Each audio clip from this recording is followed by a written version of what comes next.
ডাকাতকালী থানে তান্ত্রিক সাধনা করতে গিয়ে নির্মমভাবে হত্যা হয় গলসি থানার খেতুরা গ্রামের যুবক। সোমবার বিকেল 4:30 মৃতদেহটি ময়নাতদন্তের পর গ্রামে নিয়ে আসা হলে শোকের ছায়া নেমে আসে গ্রামে। মৃত যুবকের নাম জিৎ কুমার দানা, বয়স 20। তার বাড়ি খেতুরা গ্রামে। জানা গেছে, গলসি থানার দয়ালপুরের মাঠে ডাকাতকালীর থানে তান্ত্রিক সাধনা করতে গিয়ে ওই যুবকেরই পরিচিত এক সাধু তাকে নির্মমভাবে হত্যা করে। শনিবার রাতে বাড়িতে জানিয়ে ওই সাধুর কাছে গিয়েছিল যুবক, আর তারপর থেকেই তার আর খোঁজ মেলেনি।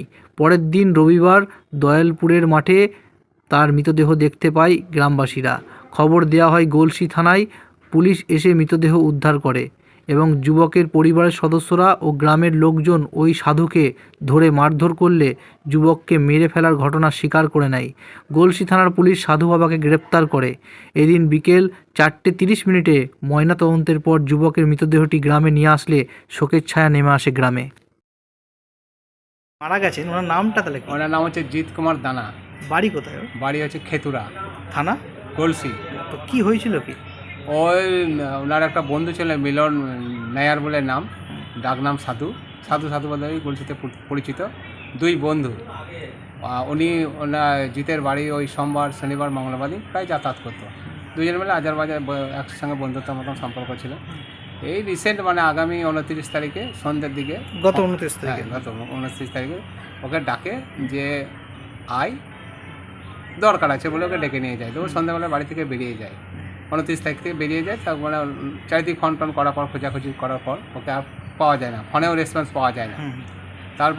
তারপরের দিনেই ওই বাড়িতে খবর আসে যে একজন আনকমন লোক আর কি, নামধাম জানে না, বলে গেছে যে দেখো তোমাদের ছেলেটা ওই দয়ালপুরের মাঠে পড়ে আছে।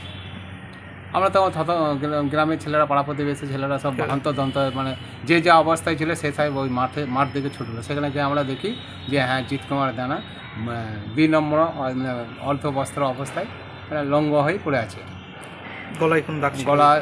গলায় দেখি গলায় মানে কালো কালসের দাগ আছে, একটু কাটা দাগ আছে, কপালে চোট আছে, লাভিতে চোট আছে। আর বস্ত্র ছিল না? কোনো বস্ত্র থাকে না, উলঙ্গ অবস্থা। গেছিল কোথায় তাহলে? মানে ওখানে একজন ডাকাতকালী বলে একটা মন্দির আছে, মানে মাঠে একটা ঝোপের মধ্যে একটা ঠাকুর আছে, ওই ডাকাতকালী বলে পরিচিত। সেখানে ওরা ওই মিলন নায়ার নিয়ে যায়, সাধু বাবা। ওখানে নিয়ে গিয়ে ওই 29 তারিখে রাতে তন্ত্রমন্ত্র করে ওকে ফোন করা হয়, সাধনা করে কিছু একটা করেছে। তারপরে আমরা জানতে পারি, ওখানে গিয়ে থানায় খবর দিলাম। থানা থেকে পুলিশ এসে বডি তুলে নিয়ে যায়, থানাতে নিয়ে যায়। তো আপনারা কি ওকে ধরেছিলেন ওই সাধুটাকে? কয়েকটা ছেলে ধরেছিল। আমি ধরেছিল, 2-4 চোর দিয়ে থানাতে স্বীকার করেছে এবং থানা থেকে পুলিশ গিয়ে নিয়েছে, অ্যারেস্ট করেছে। তার মানে এটা কি মনে হচ্ছে? এটা মানে কি এটা মার্ডার কেস?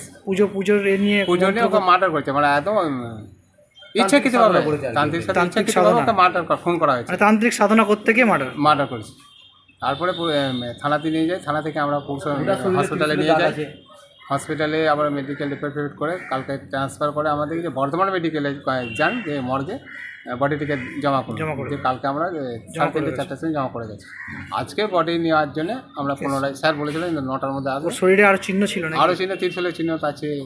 হ্যাঁ, ওকে নিয়ে তন্ত্র সাধনা কি যেটা করছিল, অস্থান জায়গায় ফেলেছে। তারপরে গলায় দড়ি দিয়ে টেনে নিয়ে গেছে।